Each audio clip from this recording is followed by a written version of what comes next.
Welcome to another episode of Ballerific featuring pro hoop stars from across East Asia. Thank you for joining us as we get up close and personal with some of the region's top ballers.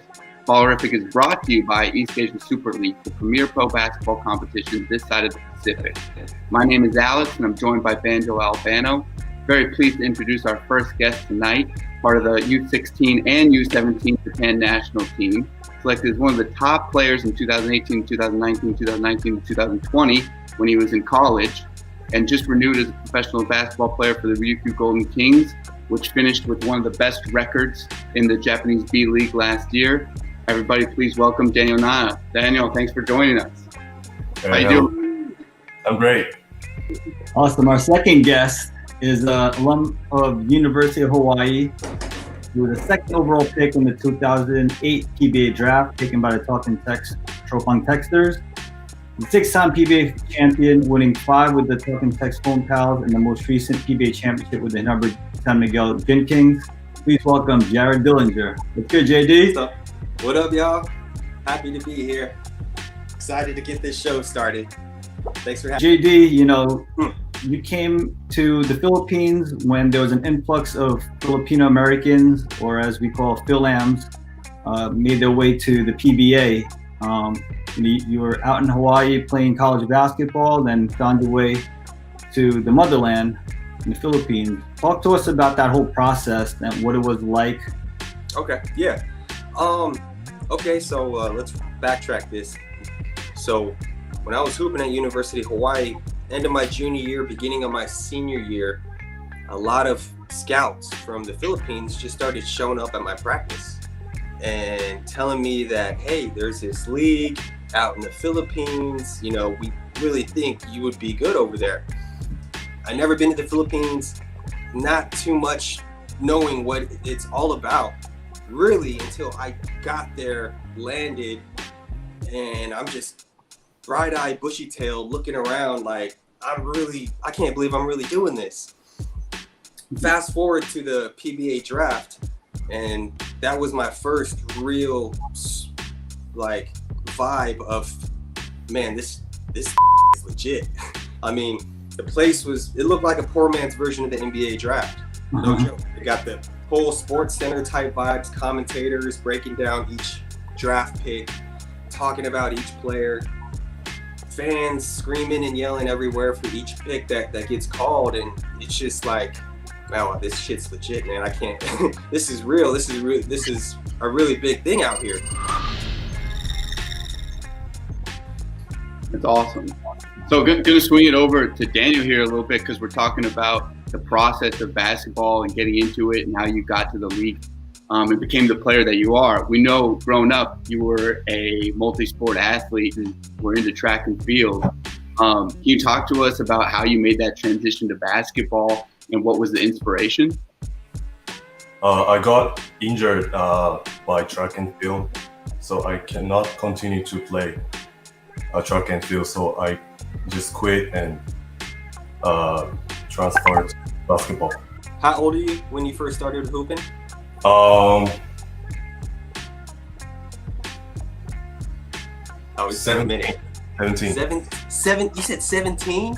Yeah, 17.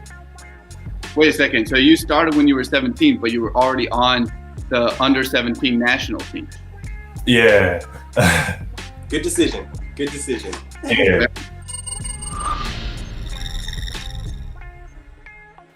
Tell us what it meant to you, representing the Philippines in international competition. Man, I recommend, if every player can have the opportunity to be on the national team, it's such a different vibe. It's so much fun. The whole country's behind your back. Until you're really on the national team, you just don't really know, you just can't have someone tell you that this is such a big deal. You'll see, it's really until you're in, on the squad and you're in your first game and you're sitting there hearing your national anthem, and it's such a cool feeling to have. I can't explain it too well. It's all my happy moments it's really most of them coming from the national team, because it's such it's bigger than you are, you know, the whole situation and what you're trying to accomplish and trying to achieve. So you really feel everyone's support for every move and every decision you're making while on the national team. It's a great feeling. Also wanted to ask Daniel, you know, we just said part of the U16 and U17 Japan national team. I'm not sure how U16 was possible when you didn't pick up the ball until 17. But can you talk to us about like the international experience on those teams and playing against, you know, teams like Korea and just playing these international competitions and what it was like going up against some of the top teams from different regions? I think it's good experience for youth generation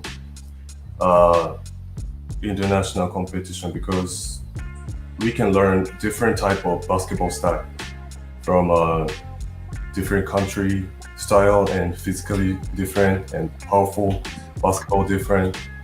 It's good experience for youth generation, especially. You know, as you've heard with East Asia Super League, you know, the format will be launching next season with the top teams from each region competing. What do you think about it, and how do you think it will raise the level of sport in the region? It's a great idea. I mean, what that league is going on, it's on the right track, at least from my opinion. It's just really trying to get everyone on board and continuing to have, you know, all the best teams from each country to play in that league for 6 months. That'd be dope. How do you watch that? Some Japanese players try to go another Asian country and play in Korea. Some players. He's same generation, so I would like to try same thing. And more Japanese players challenge, and Japanese league can progress. I'm gonna take it back to JD now. So JD, you know, your nickname is the Daredevil. You know, talk to us about, you know, your current routine right now and how important it is for you to prioritize your body, being, you know, professional and competing at the highest level. Yeah. So for the people that don't know, I'm 36 years old now. I'm not as young as young fella Nana over here. I was just talking about you, Nana. I was asking Banjo through text message how old you were, because you look so damn fresh and young. 23. How old are you? 23? 23. 23? Ooh. Now that I'm 36, I don't lift that much weights. I really just do calisthenics if I'm doing some type of weight training. Most of my work is just mobility, stretching, activation, and doing my best to stay in shape, aside from getting in shape. As people know, the longer you play in professional sports, you learn that it's easier to stay in shape than to get back in shape. So the key really for me was just to never stop moving. The moment you stop, it's tough trying to get back moving again. That's really been the key for me, for my longevity. It's really just trying to keep a good balanced diet and just staying active. That's a wrap, guys. Thank you for your time. Thanks, Alex. Thank you for seeing the dance skills. Really looking forward to this next episode, and we'll send you guys some clips as they come out, and keep you guys updated.